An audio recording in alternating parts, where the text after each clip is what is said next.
I froze, my entire body trembling as my father's words rang in my ears like a death sentence. "You think you married Michael because of love?" he said with a smirk that didn't look like the man I once called my hero. "No, Emily. I sold you. 10 years ago, I gave your hand in marriage to my boss's son to pay off my debt." The room spun around me. My chest tightened, like someone had gripped my heart with an iron fist. 10 years. 10 wasted years of my life trapped in a marriage I never wanted, while the man I trusted most, my own father, watched me suffer in silence just to protect himself. A scream rose in my throat, but it died before leaving my lips. The betrayal was too sharp, too heavy, too monstrous for my voice to carry. My knees buckled, and I fell against the cold hardwood floor, gasping for air as the truth cut into me like a knife. And then came the words that shattered me completely. "You were never my daughter's happiness, Emily. You were my insurance." The world went black for a moment, but when I opened my eyes again, something inside me had already shifted. My tears dried before they could fall. My grief turned into something else, something darker, sharper, unbreakable. Revenge. But before I could even plan what to do, the front door burst open. And what I saw next nearly stopped my heart. My name is Emily Carter. I was born in a small town outside Chicago, to a family that looked perfect on the outside but was rotten at the core. My father, Richard Carter, was a businessman whose smile could charm anyone, but behind that smile was a man drowning in gambling debts. My mother, Helen, was gentle, kind, and always trying to protect me from his storms. Growing up, I never lacked food or clothes, but I lacked peace. The sound of glass shattering, my mother crying, my father shouting, those were the lullabies I grew up with. Still, I believed in fairy tales. I believed that when I was older, love would save me. I was 17 when I met Michael Donovan for the first time. He was tall, handsome, with a smile that looked like it belonged in a magazine. But there was something else, something that made me uneasy. His eyes didn't smile with the rest of his face. They were cold, like a man who already knew he owned the world. I didn't know then that my father had already sealed my fate. That night, when Michael's father shook my dad's hand, it wasn't just a business greeting. It was a contract, invisible but binding. And I was the price. At 18, I was forced into a marriage I never wanted. My father told me it was the only way to secure our family's future. My mother cried, begged him not to do it, but her voice was too small against his greed. The wedding was beautiful to everyone else, but to me it felt like a funeral. White roses, gold decorations, hundreds of smiling faces, all while I stood there, my soul sinking deeper with every vow I didn't mean. Michael was not the Prince Charming people thought he was. Behind closed doors, he was cruel. He controlled everything, what I wore, who I spoke to, where I went. If I disobeyed, the punishment came in sharp words that cut deeper than knives, sometimes in fists that left bruises I had to hide. To the world, we were the perfect couple. But inside those mansion walls, I was nothing more than a prisoner. Year after year, I hoped my father would rescue me. That maybe he'd regret the deal he made. That maybe he'd realize he'd stolen my life. But the truth was, he never looked back. He enjoyed the money and the status that came from marrying me off to the Donovans. And I endured it all, 10 long years of silence, humiliation, and pain. 10 years of wearing a mask so flawless the world never saw the cracks underneath. Until one evening, when everything changed. It was my 10th wedding anniversary. Michael had thrown a lavish party in our mansion. Politicians, businessmen, women in glittering gowns. It was the kind of night where people smiled too much and lied too easily. I smiled too, but inside, I was suffocating. I escaped to the garden, needing air, and that's when I saw my father standing alone, sipping his whiskey like a man without shame. Something inside me snapped, and I confronted him. I demanded the truth, all of it. And he gave it to me with a smirk, every word cutting deeper than the last. You were never his wife out of choice. You were the price I had to pay. 10 years ago, I was drowning in debt. I had nothing. Your marriage saved me. You were nothing but collateral. Collateral. That word still echoes in my head. It was the night my world shattered. But before I could even let my rage explode, before I could scream and tell him I would destroy everything he held dear, the front door of the mansion burst open with a loud crash. 2 police officers stormed inside, their hands already reaching for their guns. Guests screamed, glasses shattered, and the entire room froze. And then one of the officers shouted Michael's name. "Michael Donovan, you're under arrest." The words echoed through the mansion like a gunshot. Every guest froze. The music stopped, champagne glasses trembled in midair, and the air grew so thick I could hardly breathe. I turned to look at Michael, and for the first time in 10 years, I saw fear on his face. His usual arrogant smirk vanished, replaced with panic. His jaw clenched, his eyes darted wildly, and his hand twitched as if calculating whether to run or fight. "What the hell is this?" Michael barked, his voice sharp, trembling just enough for me to notice. "Do you know who I am?" The taller officer stepped forward, reading from a paper. "Michael Donovan, you're being charged with embezzlement, money laundering, and conspiracy to commit fraud. You have the right to remain silent." "Shut up," Michael roared, cutting him off. "This is a mistake.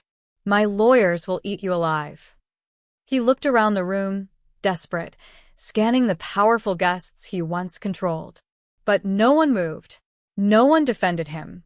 They all looked away, suddenly strangers in his downfall. I should have felt fear, but instead I felt something else.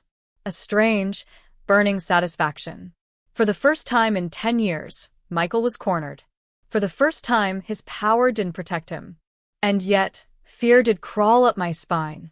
Because if Michael was going down, then so was my father. Their deal, their secrets, it was all tied together. "Emily," my father's voice snapped me out of my thoughts. He grabbed my arm so tight it left marks. "Say nothing. Do you hear me? Nothing." The officer shoved Michael's hands behind his back, snapping the cuffs on his wrists. Michael thrashed, furious, but it was useless. I stared at him, cuffed like a common criminal, and a part of me wanted to laugh. But another part whispered, "This is only the beginning." They dragged him out, his shouts echoing through the mansion. Guests whispered, pulling out their phones, already recording. The Donovan name was bleeding, and I knew blood like this attracted sharks. My father's face was pale. His forehead glistened with sweat. He looked like a man whose empire was about to collapse. And in that moment, I realized he wasn't worried about Michael. He was worried about himself. That night, I couldn't sleep. My hands shook as I lay in bed, staring at the ceiling of the cold, empty mansion. Michael was in custody. My father hadn't called since the arrest. My mother had sent one text, "Please, don't do anything reckless." But reckless was all I wanted to be. For years, I had been silent. For years, I swallowed pain like poison, believing it was the only way to survive. But now the walls around my cage were crumbling. And I had a choice: hide under the rubble or use it to crush the people who destroyed me. And deep down, I knew what I wanted: revenge.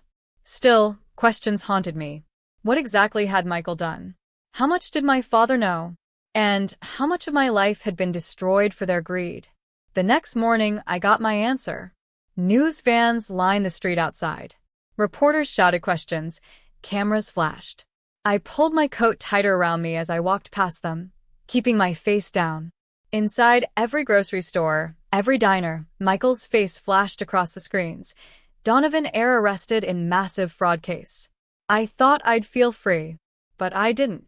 Because I knew the truth. Michael wasn't smart enough to orchestrate fraud this big. He was a bully, not a strategist. Which meant only one thing: someone else had been pulling the strings. And my gut told me who. I drove to my parents' house. My mother opened the door, her face pale and tired, her eyes swollen from crying. "Emily," she whispered, pulling me into her arms. "Please don't get involved. Please." But I couldn't ignore the storm. My father sat in the living room, pouring whiskey at 10 a.m. His tie was loose, his eyes bloodshot, but when he looked at me, there was no guilt. Only anger. "You shouldn't be here," he muttered. I stepped closer. How much of this mess is yours? He slammed the glass down so hard it cracked. Watch your mouth. 10 years of my life, Dad. 10 years you threw away to save yourself. And now Michael's being dragged through the mud, and you expect me to sit quietly again? His lips twisted into a bitter smile. Do you think I care about Michael? He was always going to fall. The Donovans are vultures. They use and discard. That's how the game works. My stomach turned. And me? What was I, Dad? His silence was louder than any confession. Something inside me snapped. I'm going to tell the truth. About everything. About the deal you made, the marriage, the lies. My father's eyes darkened, his voice dropping low, venomous. You open your mouth, Emily, and you won't survive the fallout. You think the Donovans are cruel? You have no idea what they'll do to protect their empire. You'll be nothing but collateral damage. Collateral. That word again. My hands curled into fists.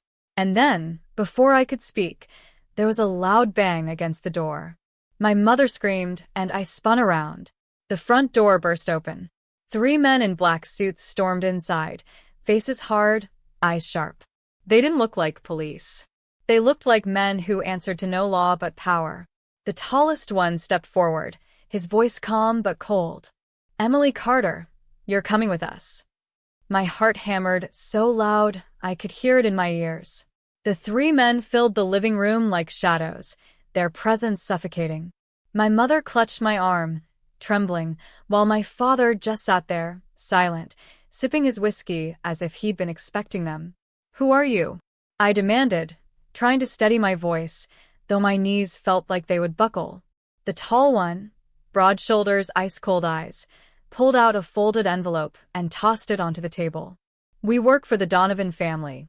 You've been summoned. Summoned. My voice cracked. Yes, he said flatly. You're coming with us. Now. My mother stepped in front of me. No, she's not. You can't just barge in here. One of the men shoved her aside. She stumbled, hitting the floor with a cry. Rage exploded in me, hotter than fear. Don't touch her, I screamed, moving toward him, but the leader raised a hand, stopping me with just a look. This isn't negotiable, he said. The family wants answers. And if you don't come, we take your mother instead. My stomach turned to ice. My father finally spoke, his voice low, bitter. Go with them, Emily. It's better this way. I spun toward him, my eyes wide with disbelief. Better for who? For you. He didn't answer. He just poured another drink. The men escorted me outside, their grip firm on my arms. The world blurred as neighbors peeked through curtains and cameras from the press tried to catch a glimpse. They shoved me into the back of a black SUV, the doors slamming shut like prison gates. We drove in silence for nearly an hour, the city disappearing behind us, replaced by long, empty roads. My mind raced. What did the Donovans want with me? Michael was already in jail. Why drag me into this? Unless they knew the truth. Unless they knew my marriage was nothing more than a debt contract. The car finally stopped at a secluded estate, a mansion twice the size of Michael's, surrounded by high walls and armed guards. My throat tightened. This wasn't just a family's home. It was a fortress. The men led me inside, through grand hallways filled with expensive paintings and marble floors. Everything screamed wealth and power, but also danger. In the main room, sitting on a velvet chair like a queen on a throne, was Margaret Donovan, Michael's mother. She was elegant, draped in silk, diamonds sparkling at her wrists. But her eyes were colder than her son's had ever been. Emily, she said smoothly, as if greeting an old friend. Sit. I sat, though every nerve in me screamed to run. You've been married to my son for 10 years, she began, her voice calm but sharp, each word slicing the air. And now he has embarrassed this family in the worst way possible. Fraud. Embezzlement. Headlines. Shame.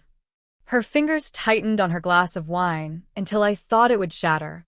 Tell me, dear, how much did you know? My mouth went dry. If I told the truth, I'd be confessing that I was forced into this life by my father's deal. If I lied, they'd see right through me. Either way, I was trapped. I didn't know anything, I whispered. Her eyes narrowed. Don't insult me. I swallowed hard. Michael never told me. He never trusted me enough to share his business. To him, I was nothing. Margaret leaned back, studying me. Perhaps you are telling the truth. Or perhaps you are smarter than you look. She took a sip of wine, then placed it down carefully. Either way, the damage is done. And you, my dear, are still a Donovan, which means you are not free from the consequences. Fear prickled my skin. What do you mean? She leaned forward, her smile as sharp as a knife. If my son goes down, everyone tied to him goes down with him, including you. But, her eyes gleamed, there may be a way to protect yourself. Help us. Tell us everything you know about your father's deal. My blood ran cold. You know? Her smile widened. Of course. Did you really think we didn't know what your father owed us? He was a desperate man. We gave him power. In return, we took you. Collateral. That word again. Collateral. My hands shook under the table. You want revenge, don't you? She whispered suddenly, her tone shifting, piercing straight through me. I can see it in your eyes. You hate your father. You hate my son. So work with me. Help me protect this family's name, and maybe I'll give you back your life. I stared at her, stunned. Was this real? Or just another trap? Before I could answer, the double doors slammed open. One of the guards rushed in, panic on his face. Ma'am, we've got a problem. Margaret's eyes snapped to him. What problem? It's Michael, the guard said, panting. He's dead. The room spun. My heart stopped. Margaret rose to her feet, her wine glass shattering to the floor. What did you just say? The guard swallowed. Michael Donovan is dead. They found him in his cell. Strangled. A gasp escaped my lips. Dead? My husband. The man who tormented me, who destroyed my life, who was supposed to rot in prison was gone. Just like that. But before the shock could settle, Margaret's cold eyes turned to me, blazing with suspicion and fury. You, she hissed. What did you do? My lips parted, but no sound came out. Margaret Donovan's eyes bored into me like daggers, her voice trembling with both rage and suspicion. You were the last crack in his armor, she spat. You hated him. You wanted him gone. Did you do this? No. My voice shook, louder than I intended. I didn't even know he was dead until just now. How could I have? Lies, she roared, slamming her hand against the table so hard the glass rattled.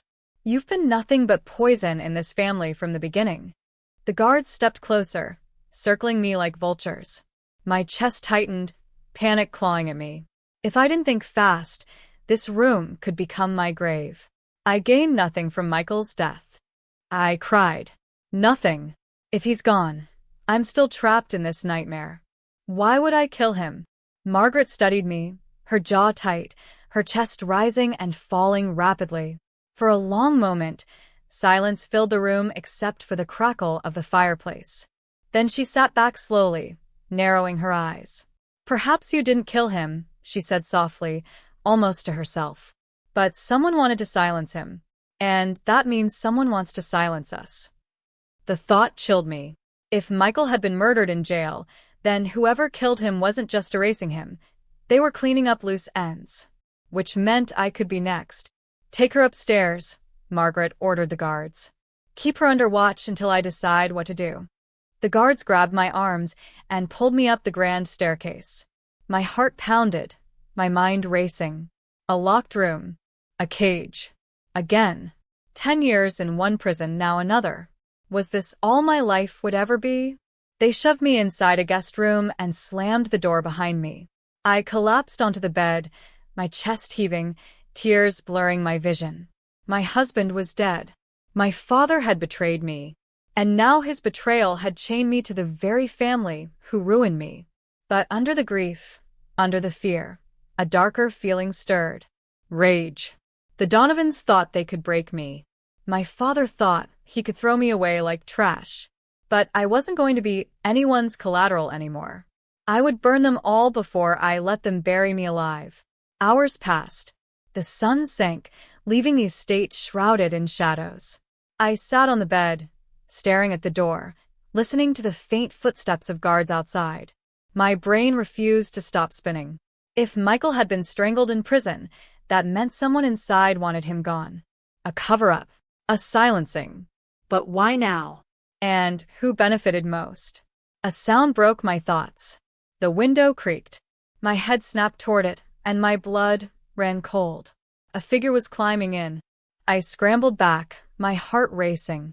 The window slid fully open, and a man slipped inside, landing quietly on the floor. He wore black clothes, a hood pulled low, his face shadowed. "Stay away from me," I shouted, grabbing the nearest lamp like a weapon. "Shh," the man hissed, raising his hands. "I'm not here to hurt you." His voice was deep, steady, but urgent. "Who are you?" I demanded. He pulled back his hood, and for the first time, I saw his face. Young, maybe early 30s. Strong jaw, sharp eyes, but there was something about him, something that felt familiar. "My name is Daniel," he said. "I worked for the Donovans once. Until they betrayed me." I gripped the lamp tighter, not trusting him. "Why are you here?" "To warn you," he said quickly. "Michael didn't kill himself. He was silenced. And you're next on their list." My breath caught. "What?" "The Donovans are cleaning house," Daniel continued. "Michael knew too much.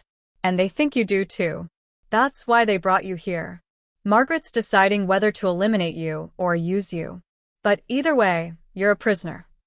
His words sent chills down my spine, not because I didn't believe him, but because deep down I already knew. "Why should I trust you?" I asked. He stepped closer, lowering his voice. "Because I know your father's secret deal. I know how deep his debt was. And I know what the Donovans promised him in exchange for your life." My breath caught again. You know?" Daniel nodded. "And I can prove it. But we don't have much time. If you want to survive, you need to leave this place. Now."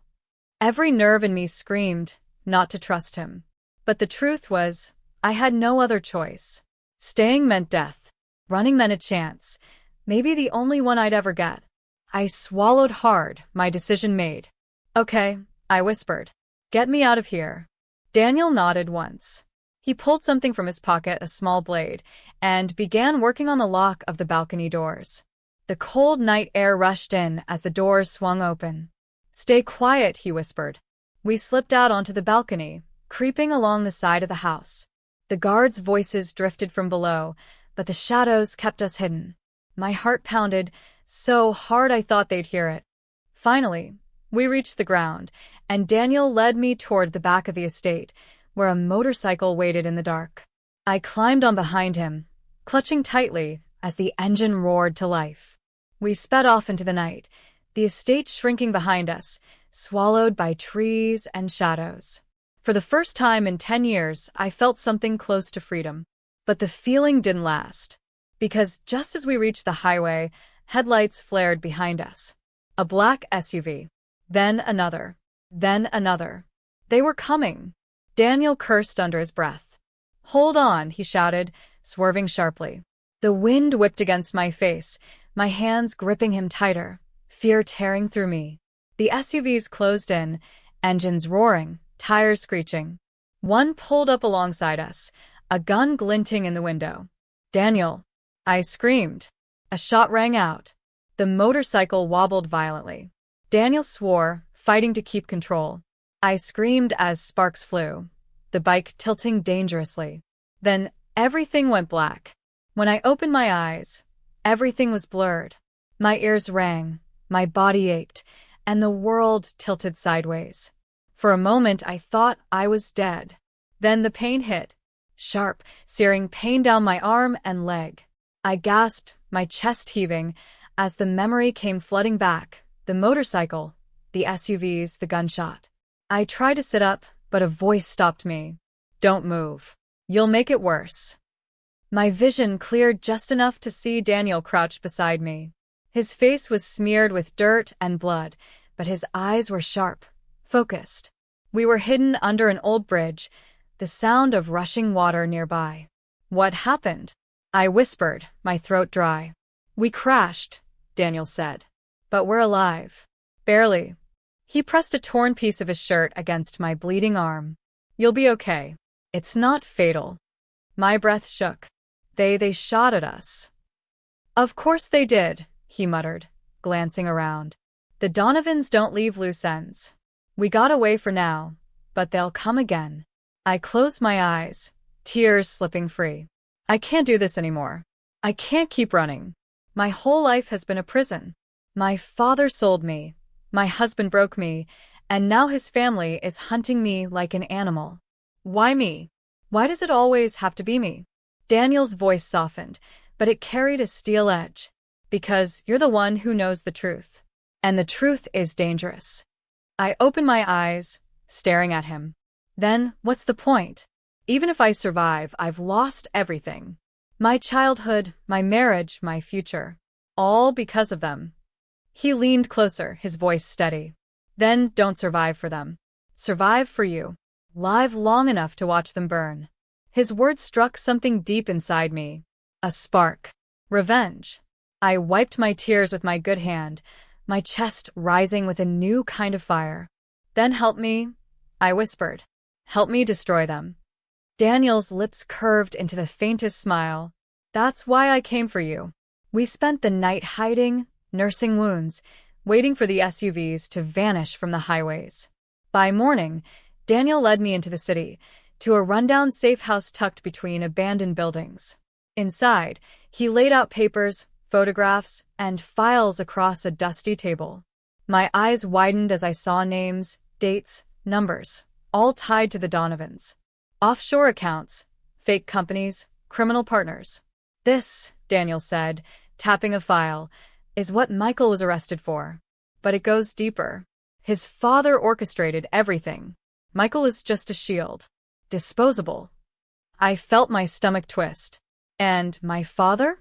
Daniel pulled another file. My blood froze when I saw Richard Carter's name plastered across the page. Your father was knee-deep in their mess. He owed them millions from gambling. They gave him a way out by handing you over. That's why he never looked back. You were the payment. The air left my lungs. Even though I had suspected it, seeing it in black and white tore me apart. My father hadn't just betrayed me. He sold me like property, like an object with a price tag. I clenched my fists so tight my nails dug into my skin. I want him to pay. Both him and the Donovans. I want them ruined. Daniel nodded. Then you'll need to be stronger than you've ever been. This isn't just about revenge. It's about survival. Once we expose them, they'll fight back with everything they have. And trust me, they don't play fair. I met his gaze, my voice steady for the first time in years. Neither do I anymore. Days passed in hiding. Daniel trained me. How to move without being seen, how to listen without being noticed, how to fight back if cornered. My bruises faded, but the fire inside me grew hotter with every passing hour. At night, when I couldn't sleep, I stared at the files. The Donovans. My father. All of them tangled in lies and blood. I replayed my wedding day in my mind, the cage I had been forced into, the 10 years wasted in silence.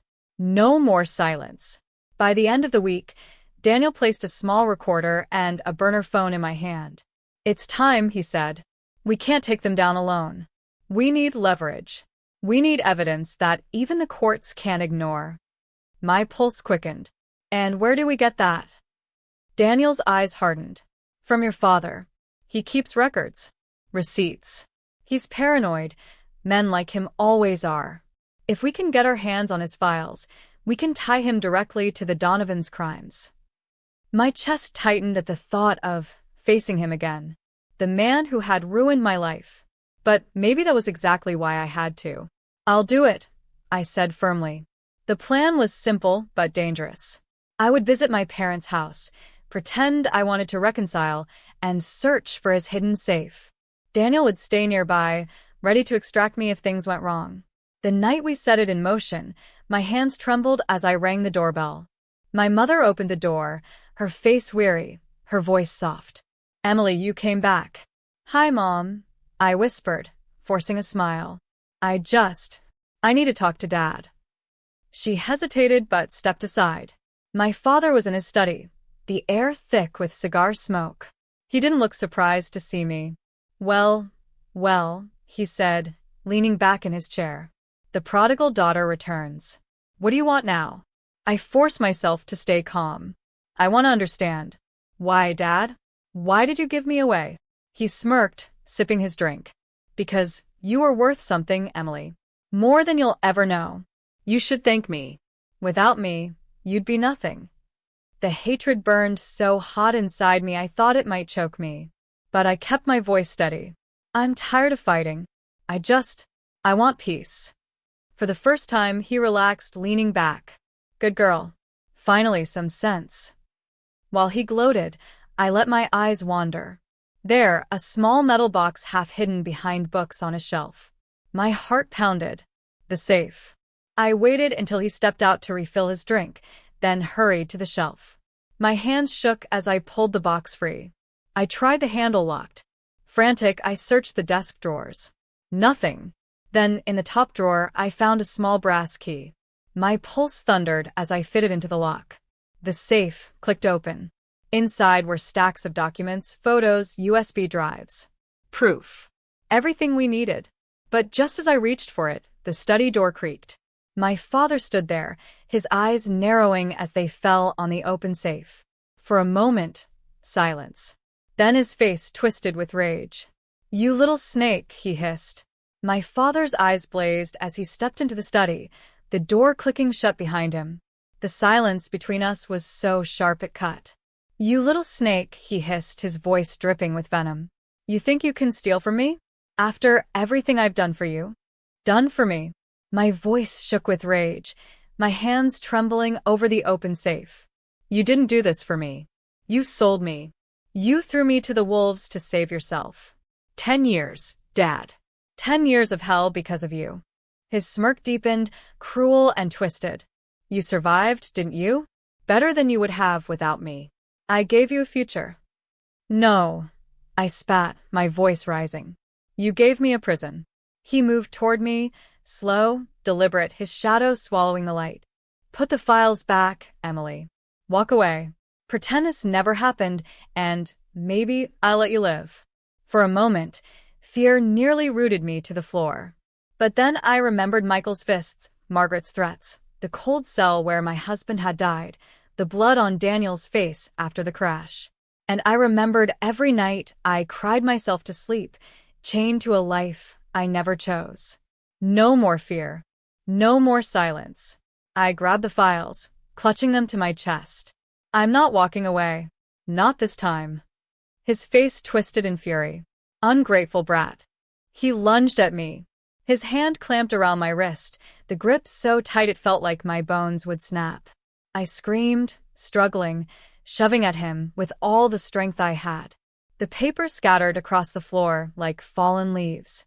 He slammed me against the desk, his face inches from mine, his breath reeking of whiskey. Do you think anyone will believe you? He snarled. You're nothing. You're weak. You're mine. No, I gasped, rage boiling hotter than the pain in my arm. Not anymore. My free hand landed on something cold, the brass key I'd used to open the safe. Without thinking, I gripped it tight and drove it upward into his neck. He let out a guttural cry, his eyes wide with shock, his grip loosening. Blood spurted, dark and hot, splattering across my hands, my face, the papers on the floor. He stumbled back, clutching his throat, choking, gasping. I watched him fall to his knees, his eyes locked on mine in disbelief. You wouldn't, he gurgled, blood bubbling from his lips. But I had. I stood over him, trembling, tears burning in my eyes. You were supposed to protect me, I whispered. But you destroyed me. And now I'm done being your collateral. His body convulsed once, then went still. The study was silent again, except for my ragged breathing and the steady drip of blood against the hardwood floor. I didn't have time to process what I'd done. Footsteps thundered outside. The guards. My mother's voice crying out in the hallway. Panic surged.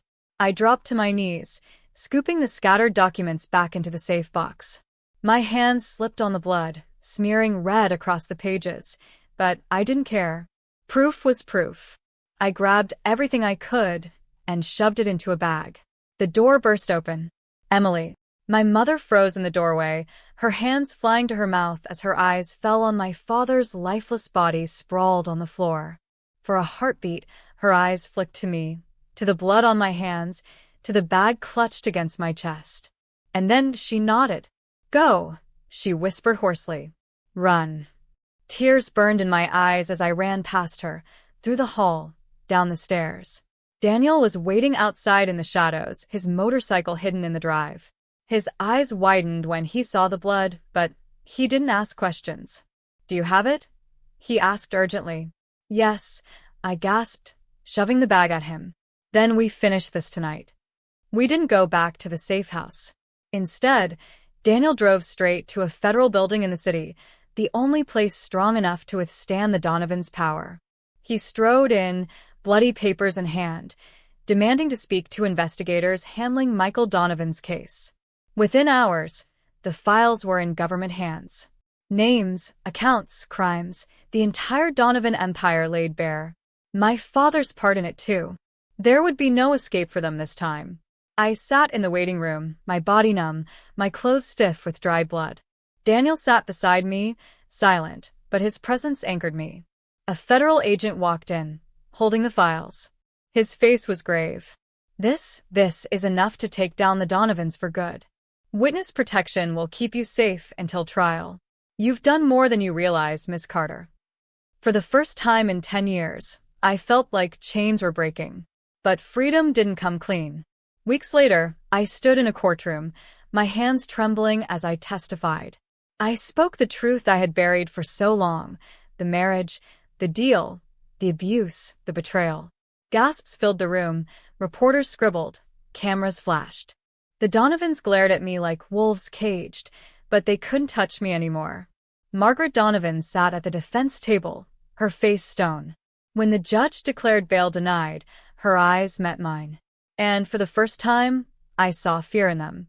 As for my father, his name would forever be stained in ink and blood. The man who sold his daughter to save himself was remembered not as a businessman, but as a traitor, to his family, to his bloodline, to me. That night, when the trial adjourned, Daniel walked me outside. The city lights glowed, the air crisp and clean. "You're free now," he said softly. I shook my head, staring at the horizon. "Not free." Not yet. "But I will be." He raised a brow. "What do you mean?" I looked back at the courthouse, at the prison vans carrying the Donovans away, at the memories of blood still etched into my hands. "They took 10 years of my life," I said, my voice steady, cold. "I'll spend the rest of mine making sure no one forgets what they did. That's my revenge." Daniel studied me for a moment, then nodded. "Then I'll be with you." For the first time, I let myself breathe. Really breathe. The past was over. The Donovans were finished. My father was gone. And me? I was no longer collateral. I was fire. And anyone who tried to cage me again would burn.